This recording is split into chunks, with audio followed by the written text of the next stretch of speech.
On the morning of March 29, 2019, the Pascagoula River was calm.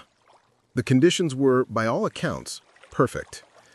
But aboard the 732-foot heavy-lift vessel Hawk, the pilot in command was making a critical mistake. He was going much too fast.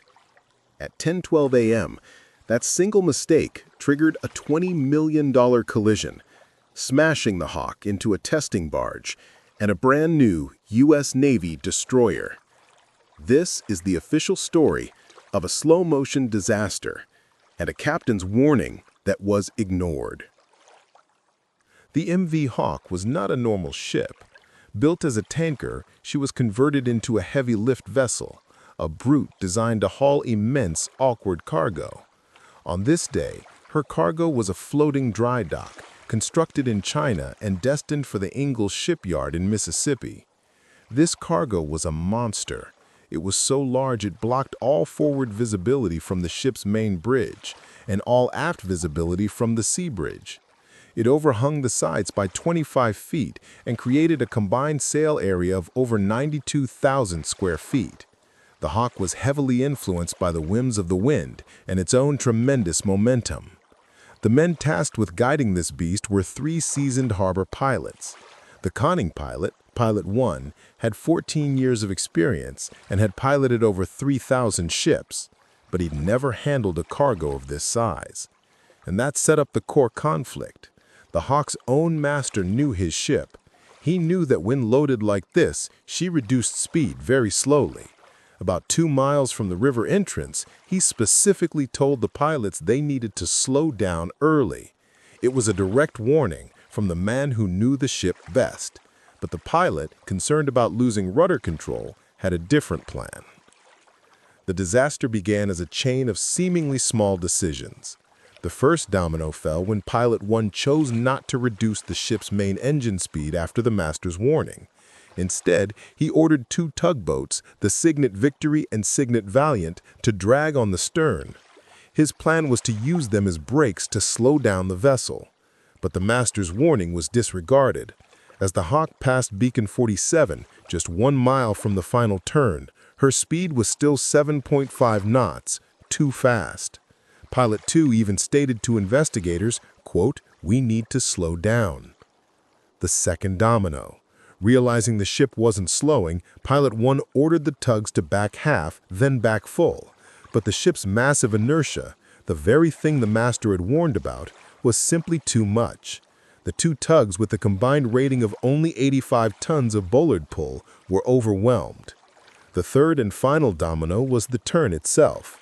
At 10:10 a.m., as the Hawk passed buoy 51, Pilot 1 ordered 20 degrees of port rudder to swing the vessel into the anchorage known as the Deep Hole. But the ship wasn't turning sharply enough. She was sliding wide. Pilot 2 recommended hard to port, and the master slammed the powerful bow and stern thrusters to port, a last-ditch effort to force the turn. But it was already too late. The laws of physics had taken over. At 10:12, moving at just over 3 knots, the starboard side of the dry dock on the Hawk struck the electrical testing barge moored alongside the destroyer Delbert D Black. The sound was of crunching steel.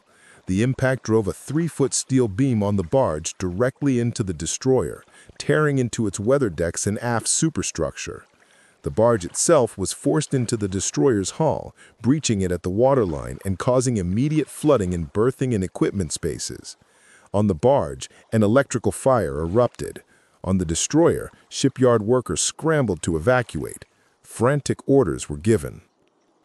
The Hawk's port anchor was dropped in a desperate attempt to stop the ship's forward motion, but the vessel's stern kept swinging, pivoting on the mangled barge until its stern quarter also struck the bow of the Delbert D Black. The giant had come to a stop, but only after causing millions in damage. So how did a team of pilots on a clear and calm day get it so wrong? Investigators determined the probable cause of the collision was, quote, the speed at which the conning pilot was operating the Hawk while attempting to turn and anchor in a shipyard basin. It all came back to the fundamental misjudgment of the vessel's momentum. The pilot's fear of losing steerage if he slowed the engine led him to rely on tugboats that were not powerful enough for the job. He underestimated the ship's inertia, turning a controllable approach into an uncontrollable slide. The 8-knot wind was determined to only have a small effect on the vessel's turning ability. The tidal current was minimal. The blame rested squarely on the decision to enter that final turn carrying too much speed, the exact scenario the ship's master had warned him about miles earlier. The echo of this collision is a powerful lesson in communication and trust on a ship's bridge. The master-pilot relationship is critical in maritime operations. A pilot brings essential local knowledge, but the master retains ultimate command and has unparalleled knowledge of their own vessel. In this case, a critical piece of information that the Hawk decelerated much slower than a typical vessel was communicated by the master, but that information was not acted upon by the pilot. The accident underscores that a pilot's standard procedures must be adapted to the unique and sometimes dangerous handling characteristics of the vessel under their command. This event serves as a stark reminder across the maritime industry. When a ship's captain tells you their vessel is a less comfortable cargo, you must listen. Thankfully, the human cost was limited to several minor injuries to shoreside workers. No lives were lost. But the financial cost was staggering.